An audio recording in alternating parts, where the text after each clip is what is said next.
Selamat malam semuanya. Kami dari kelompok 14 LKMM 2025 hari ini akan mempresentasikan tentang dampak positif dan negatif. Mohon maaf, kami akan mempresentasikan tentang obesitas.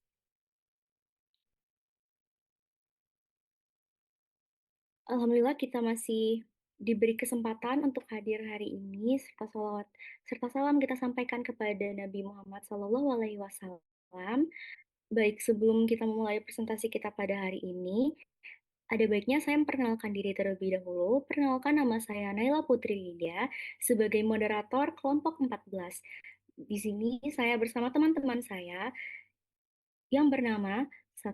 Chelsea Riflivina Rusli, 2. Ahmad Royan Nur Iman, 3. Azahra Putri Nadira, 4. Zahra Atira Putri, 5. Maritza Aindirinanda, 6. Nashwa Aisyah Ardinia, 7. Aldebrecht Matthew Ido Sihombing, Arya Sultan Pratama Nasution, Sarah Nurfadiah Maharani, Raisya Sahira Ramadhani Aliza Safira, Muhammad Rofi, Nabila Ramadhani Ayumi Dwi Putri, Nazwa Syafira Anisha, dan saya sendiri.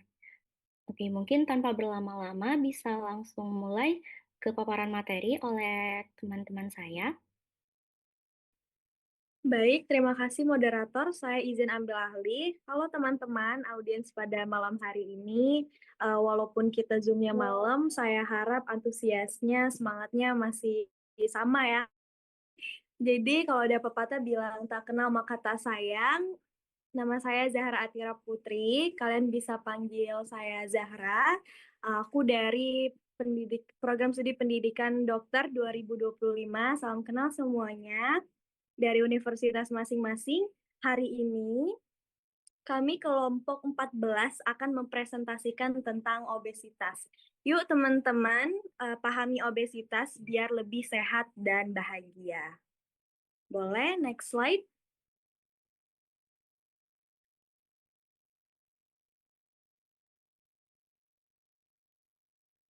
Next slide. Oke. Jadi teman-teman, sebelum kita mengatasi, mencegah daripada obesitas itu sendiri, mari kita ketahui definisi dari obesitas itu sendiri apa sih, agarnya kita bisa tahu faktor-faktor resiko, penyebab dari lingkungan kita tuh apa yang bisa bikin obesitas ini terjadi di kalangan sekitar. Nah, jadi teman-teman, obesitas itu sebenarnya kondisi di mana lemak di tubuh kita tuh menumpuk terlalu banyak, bukan cuman bikin berat badan naik, tapi juga bisa ganggu fungsi organ tubuh dan bisa bikin risiko penyakit meningkat.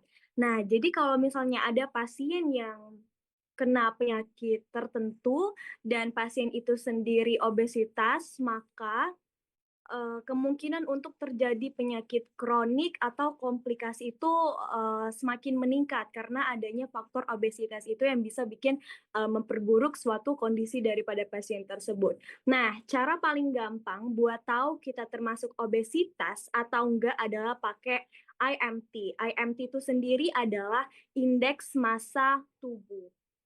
Caranya mudah banget, tinggal bagi berat badan kita dalam kilogram dengan tinggi badan dalam meter kuadrat. Kalau hasilnya lebih dari 25 kilo, itu berarti udah masuk kategori berat badan berlebih. Kalau lebih dari 30, itu udah masuk ke obesitas. Jadi ada gambarnya, kalian bisa lihat di share screen. Nah, yang bikin harus waspada itu jumlah orang dengan obesitas di Indonesia itu terus meningkat, prevalensinya terus meningkat.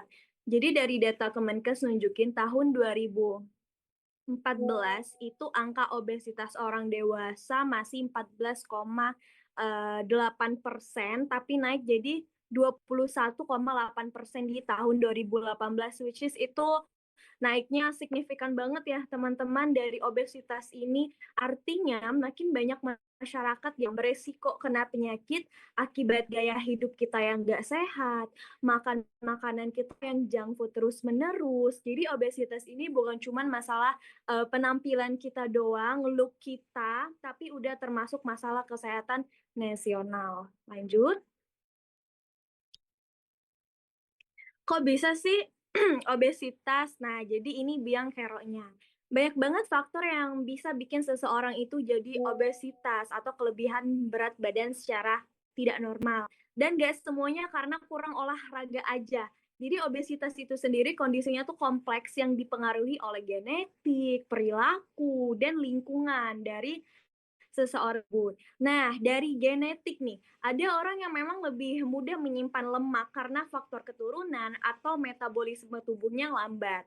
Lalu ada pun dari perilaku. Ini menyangkut ke pola makan kita dan aktivitas kita sehari-hari. Misalnya kita sering mengkonsumsi junk food, makanan siap saji, jarang minum air putih, minum manis setiap hari, atau jarang gerak atau mageran. Nah, lalu dari lingkungan kita sendiri. Misalnya kita tuh tinggal di kota-kota yang besar, yang semua tuh serba cepat, naik motor kemana-mana, kerja atau belajar sambil duduk terus, dan hiburannya tuh pasif, kayak scroll TikTok, nonton Netflix, rebahan lama. Kalori yang masuk tuh jadi lebih banyak daripada yang keluar. Akhirnya numpuk deh lemaknya. Makanya obesitas itu bukan salah individu aja, tapi hasil dari banyak hal yang saling berhubungan. Nah, Kementerian Kesehatan juga bilang, teman-teman, memahami penyebab obesitas ini penting banget supaya kita bisa nyusun strategi pencegahan yang efektif dan itu tanggung jawab kita semua. Next. Bahaya obesitas itu serem banget. Jadi obesitas itu efeknya luar biasa, luas banget. Bukan cuman bikin susah cari baju yang pas dalam jangka panjang, obesitas itu bisa meningkatkan resiko banyak sekali penyakit, bisa jadi komplikasi. Nah, contohnya itu kayak diabetes tipe 2 nih, karena tubuh kesulitan mengatur kadar gula darah. Lalu ada tekanan darah tinggi dan penyakit jantung akibat penumpukan lemak yang mengganggu pembuluh darah. Lalu ada stroke karena aliran darah ke otak itu bisa terganggu. Bahkan teman-teman beberapa jenis kanker juga sering banget muncul pada orang-orang dengan obesitas gitu. Jadi selain itu ada juga dampak lain seperti hati berlemak, gangguan ginjal, dan bahkan kesulitan punya keturunan teman-teman. Karena apa? Karena hormon tuh jadi nggak seimbang. Dan jangan lupa nih, obesitas juga bisa berpengaruh ke kesehatan mental kita. Jadi banyak banget orang obesitas yang jadi minder atau depresi karena stigma dari lingkungan, kayak dibully atau dikucilkan. Jadi obesitas itu bukan cuma masalah fisik aja, tapi juga bisa kena ke psikologis kita dan sosial kita. Jadi penting banget kita bahas tanpa menghakimi satu sama lain. Next. Lalu dibuka dulu konten shocker. Dipastikan nggak ada follow up ataupun counter initiate yang bisa dilakukan oleh EVOS. Maaf, boleh di-mute dulu? Oke. Nah, kita masuk ke data prevalensinya ya teman-teman. Ini fakta dari angka obesitas di Indonesia. Sedihnya, kasus obesitas di Indonesia makin banyak. Jadi kalau kita lihat datanya, tren obesitas di Indonesia ini dan dunia tuh lagi signifikan banget naiknya. Sedih banget ya teman-teman. Jadi secara global, 1 dari 8 orang dewasa di dunia hidup dengan obesitas. Nah, di Indonesia sendiri itu tahun 2023 sekitar 23,4% orang dewasa udah tergolong obesitas. Artinya hampir 1/4 populasi orang dewasa di negara kita punya risiko tinggi banget terkena penyakit ini akibat berat badan berlebih. Yang bisa bikin makin mengkhawatirkan bukan cuma orang dewasa aja yang terdampak. Sekarang 1 dari 5 anak usia sekolah 5-12 tahun dan 1 dari 7 remaja 13-15 tahun usianya di Indonesia juga udah kelebihan berat badan atau obesitas. Jadi aku pernah lihat di TikTok itu ada anak kecil yang dikasih orang tuanya itu susu kemasan gitu, jadi dikasih es gitu setiap hari. Nah, itu salah satu faktor pemicu yang bikin angka obesitas untuk anak-anak itu meningkat sekali karena gaya hidup, bahkan gaya hidup sendiri itu diajarkan oleh orang tuanya. Jadi sedih banget. Jadi kebiasaan makan berlebih dan kurang gerak udah mulai sejak dini yang bisa merambat-rambat jadilah obesitas. Nah, jadi menurut Global World Obesity Atlas 2025 itu di Indonesia bahkan diprediksi akan jadi salah satu negara dengan peningkatan risiko obesitas paling tinggi di masa depan. Jadi kalau kita nggak mulai ubah gaya hidup kita dari sekarang, dampaknya tuh bakal besar banget buat generasi muda dan sistem kesehatan kita nantinya. Jadi penting banget untuk jaga diri kita dari remaja karena kalau kita udah konsumsi makanan junk food terus-menerus, jarang gerak nih, mageran gitu, terus gaya hidup kita yang buruk, nggak pernah olahraga, nanti efeknya tuh bukan sekarang teman-teman, of course nanti beberapa tahun kemudian saat kita tua nanti terlihat dampak dari gaya hidup yang buruk kita. Sekian pemaparan dari saya, akan dilanjutkan oleh rekan saya, Chelsea. Terima kasih. Baik, selamat malam semuanya. Saya izin ambil alih ya. Nah, kalau tadi kita udah dengerin dari rekan saya Zahra yang jelas banget dan terima kasih ya pemaparannya. Baik, saya akan lanjutkan ke pencegahan dan juga cara mengatasi obesitas sendiri. Nah, langkah-langkah yang bisa kita ambil itu secara simpelnya ada tiga nih. Bisa kita mulai dari yang pertama. Oke. Memilih makanan yang bergizi dan seimbang. Gimana nih cara memilihnya? Tentunya dengan memperbanyak serat, yaitu yang bersumber dari sayur dan juga buah. Lalu, kita juga harus mengurangi gula, garam, dan lemak jahat. Lalu, yang kedua, kita bisa melakukan olahraga yang simpel-simpel seperti jalan kaki cepat dan juga bersepeda dengan usaha aktif sekitar 150 menit per minggu. Dan juga untuk yang terakhir, kita bisa tidur cukup dan mengelola stres kita. Karena dengan tidur cukup, kita bisa menyeimbangkan hormon yang ada di tubuh. Nah, untuk pendekatan menyeluruh, obesitas butuh penanganan dari berbagai sisi, yang tidak hanya dari diet, tapi juga dari olahraga dan juga mental yang sehat.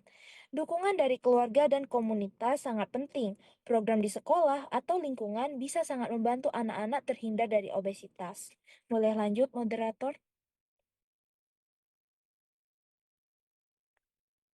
Nah, teman-teman, ini mitos dan juga fakta dari obesitas.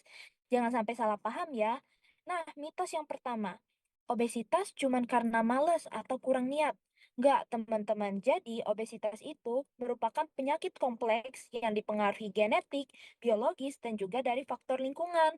Nah, yang kedua, sering banget gak sih kita dengar cukup makan lebih dikit aja, yang penting banyak gerak, udah beres. Padahal sebenarnya akar obesitas itu lebih dalam. Makanan olahan tinggi, kalori, sering jadi pemicu yang utama.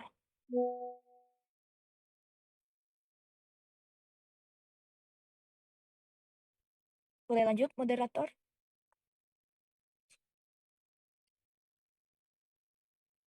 Oke, nah ini adalah kunci sukses melawan obesitas. Teman-teman pasti udah familiar banget nih dengan apa yang bakal aku paparin. Yang pertama itu, tentang peran dari keluarga kita yang tentunya sangat penting. Dengan pola makan yang sehat dan aktif bersama, kita bisa mencegah obesitas anak. Dan yang kedua, orang tua menjadi contoh teladan hidup sehat, karena itu sangat mempengaruhi anak. Kita pasti sudah sering sekali dengar quotes, children see, children do. Jadi apa yang dilakukan oleh orang tua sering kali menjadi contoh untuk anak-anaknya. Dan yang kedua, dukungan lingkungan akan menjadi kunci yang utama. Sekolah dan komunitas harus menyediakan makanan sehat dan fasilitas olahraga. Di sekolah dan juga komunitas, alangkah baiknya jika kantin menyediakan makanan yang 4 sehat, 5 sempurna. Dan lingkungan sosial tentunya mendukung gaya hidup sehat dan itu akan sangat membantu. Oke, nah teman-teman, ayo kita mulai hidup sehat sekarang juga, karena kalau nggak sekarang mau kapan lagi? Bersama, kita bisa ciptakan lingkungan yang mendukung semua orang untuk hidup lebih sehat dan bahagia tanpa stigma. Yang pertama, cek kesehatan secara rutin. Pantau berat badan dan IMT atau indeks massa tubuh Anda secara teratur. Yang kedua, gaya hidup bertahap. Mulai dari perubahan kecil, langkah kecil, tingkatkan konsistensi untuk hasil jangka panjang. Yang ketiga, ajak lingkungan sekitar.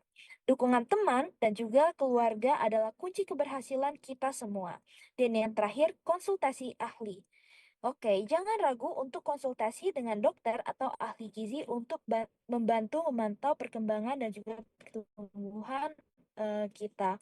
Mengapa ini penting? Karena prevalensi obesitas dewasa 21,8% di tahun 2018 sekarang sudah meningkat menjadi 23,4% di tahun 2023.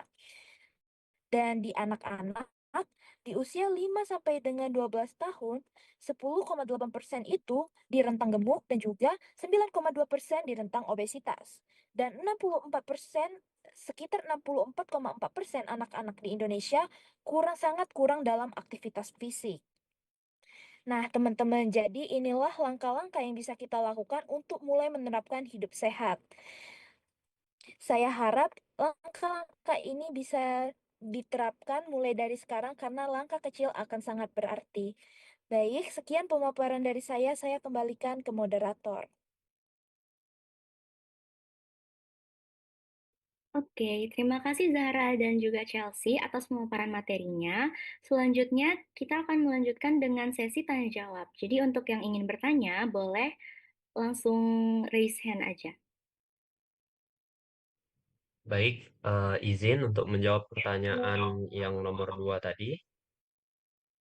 Jadi tadi pertanyaannya, menurut kalian apa cara yang paling efektif untuk mencegah obesitas? Nah, jadi sebenarnya ada beberapa cara yang paling efektif dan terbukti secara ilmiah untuk mencegah obesitas. Yang pertama itu me- dengan memiliki pola makan yang seimbang dan teratur. Kurangi makanan tinggi, lemak jenuh, gula, dan karbohidrat olahan seperti gorengan, minuman manis, fast food, lalu perbanyak makan sayur, buah-buahan, dan lain-lain. Habis itu, ada juga dengan cara melakukan aktivitas fisik rutin. Nah, jadi eh, kurang lebih kalian minimal melakukan olahraga sebanyak 150 menit per minggu, seperti jalan cepat ataupun bersepeda dan berenang. Lalu yang terakhir itu ada manajemen stres dan tidur yang cukup.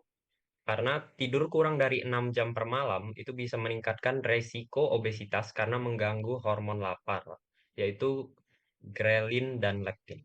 Oke, mungkin segitu saja. Oke, baik teman-teman. Saya izin jawab pertanyaan yang pertama ya. Nah, menurut riset yang saya baca, penelitian menyatakan bahwa resiko terkena serangan jantung dan stroke akan meningkat pada orang yang sering kali mengonsumsi minuman yang bersoda karena memiliki kandungan gula yang tinggi dan jika dikonsumsi setiap hari atau secara rutin akan sangat berbahaya. Akan sangat berbahaya. Dengan kebiasaan ini, akan menyebabkan resiko penyakit-penyakit kronis dan juga mengonsumsi minuman bersoda memiliki kaitan dengan peningkatan kolesterol, resistensi insulin, dan juga peradangan. Terima kasih.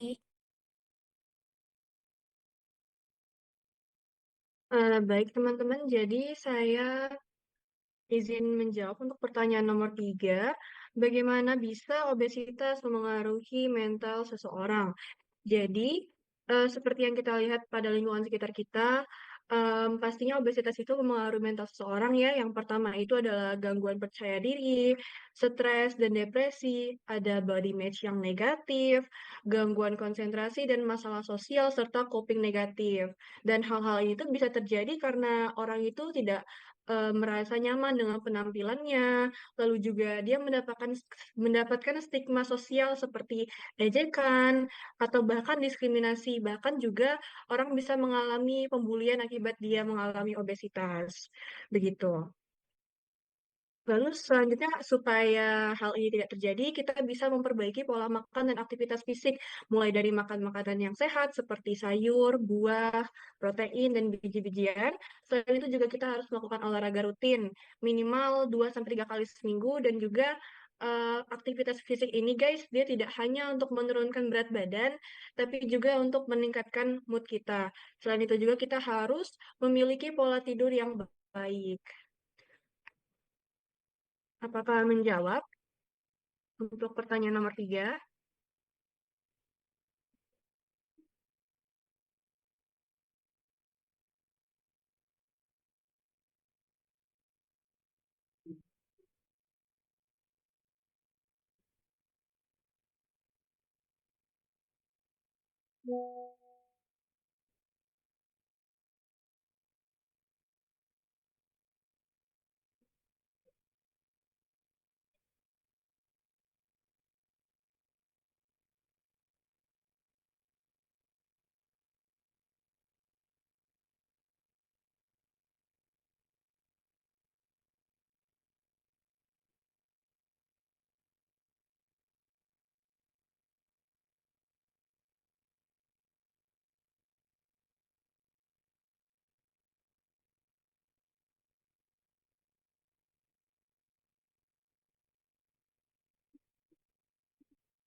Baik, saya kembalikan ke moderator untuk melanjutkan pertanyaan yang selanjutnya.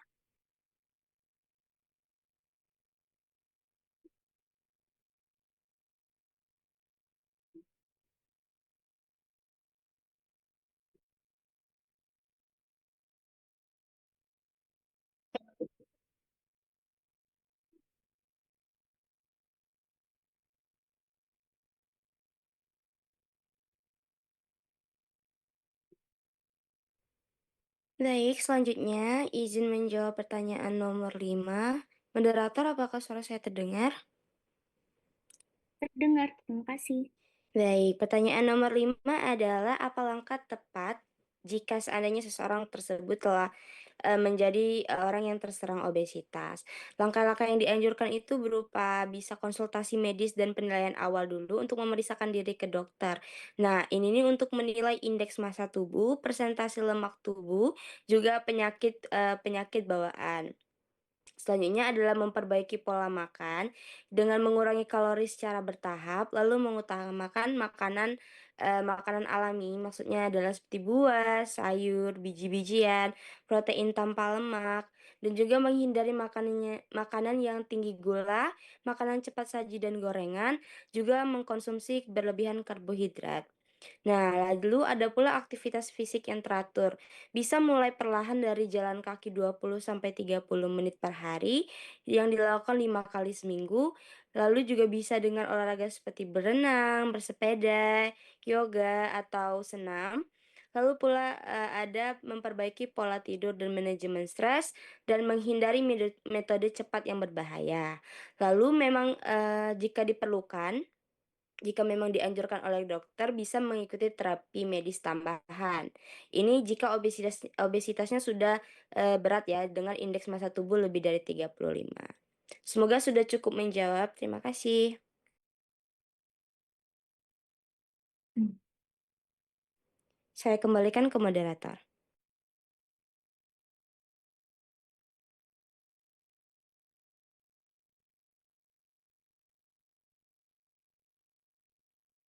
Izin moderator, apa saya bisa menjawab pertanyaan yang makan bergizi gratis?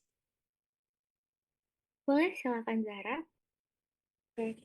Jadi tadi ada yang nanya gimana kalau misalnya MBG nih, program dari Prabowo yang dimana makan bergizi gratis yang kita tidak bisa tahu secara jelas apa isi dari tempat bekal itu sendiri. Jadi kita bisa simpulkan bahwa program makan bergizi gratis itu bukan dibuat untuk menurunkan berat badan kita ataupun mencegah obesitas sejak dini, tapi juga memastikan remaja-remaja di Indonesia itu bisa terbebas dari stunting, di mana kita bisa mendapatkan gizi yang cukup agar tumbuh sehat dan cerdas sebagai anak Indonesia. Jadi namun kalau makanan yang diberikan seimbang nih, 4 sehat 5 sempurna, nggak kebanyakan gula, lemak atau gorengan, program ini tentunya bisa membantu kita mencegah obesitas. Tapi kita tidak bisa mengkontrol apa isi lauk dari makanan bergizi gratis itu sendiri. Jadi yang kita bisa lakukan, kita tidak apa-apa sekali untuk mengkonsumsi MBG itu sendiri, tapi kita bisa kombinasikan, sesuaikan, sempurnakan dengan gaya hidup kita sehari-hari. Seperti di rumah kita harus rajin gerak, nggak boleh mageran sebagai remaja. Terus kita harus gaya hidupnya kita adjust jadi yang healthy lifestyle, kita olahraga setiap hari, rajin minum air putih biar tidak terjadi penumpukan lemak ataupun gula yang berlebihan di dalam tubuh kita. Jadi seperti itu. Terima kasih.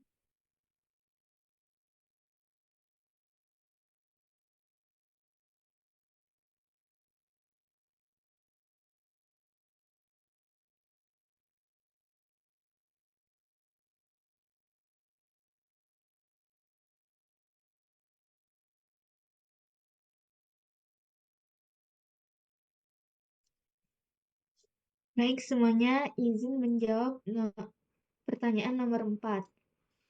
Ada beberapa metode yang dapat kita gunakan untuk mengajak anak-anak yang susah makan untuk memakan makanan yang sehat. Yang pertama, kita bisa membiasakan anak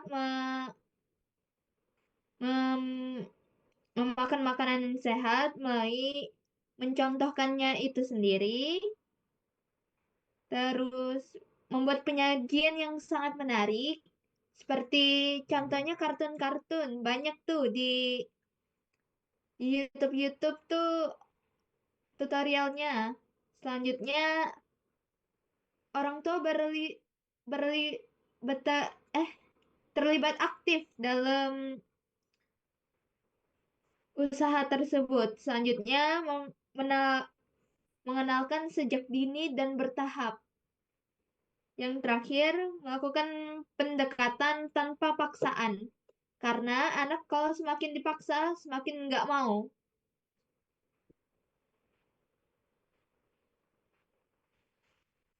Sekian yang saya dapat sampaikan.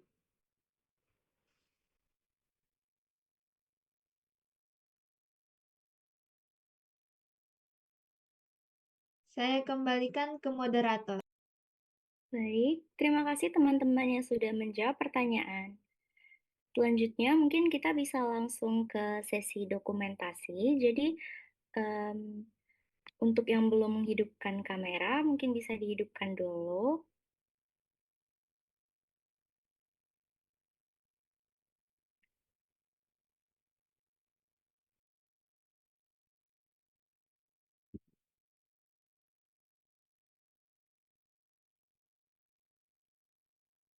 Oke, mungkin kita bisa langsung ke pose formal dulu ya. Oke, jadi kita ada dua pose ya. Yang pertama itu formal, baru yang kedua itu pose fasil 14 ya. Ini udah on cam semua belum ya?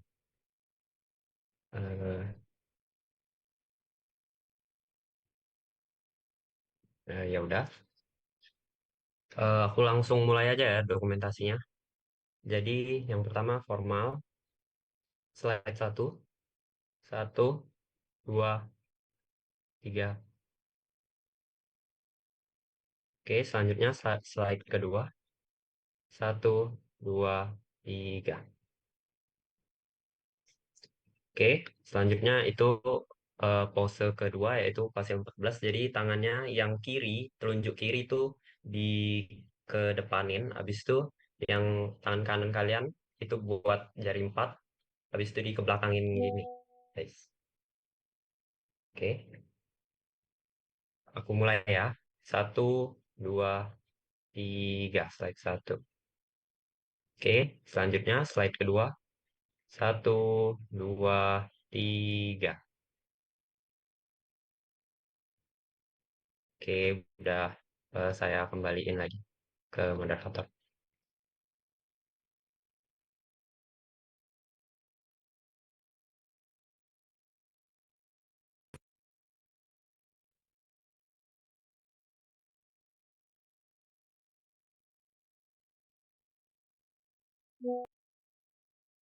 Baik, terima kasih Sultan atas bantuannya. Mungkin itu saja yang bisa kami sampaikan untuk hari ini. Terima kasih untuk para audiens yang sudah menyempatkan diri untuk hadir pada mini POA dari Fasil 14. Atas kesalahan pengucapan, kami mohon maaf dan kepada Allah kami mohon ampun. Terima kasih atas perhatiannya. Wassalamualaikum warahmatullahi wabarakatuh. Waalaikumsalam warahmatullahi wabarakatuh. Waalaikumsalam.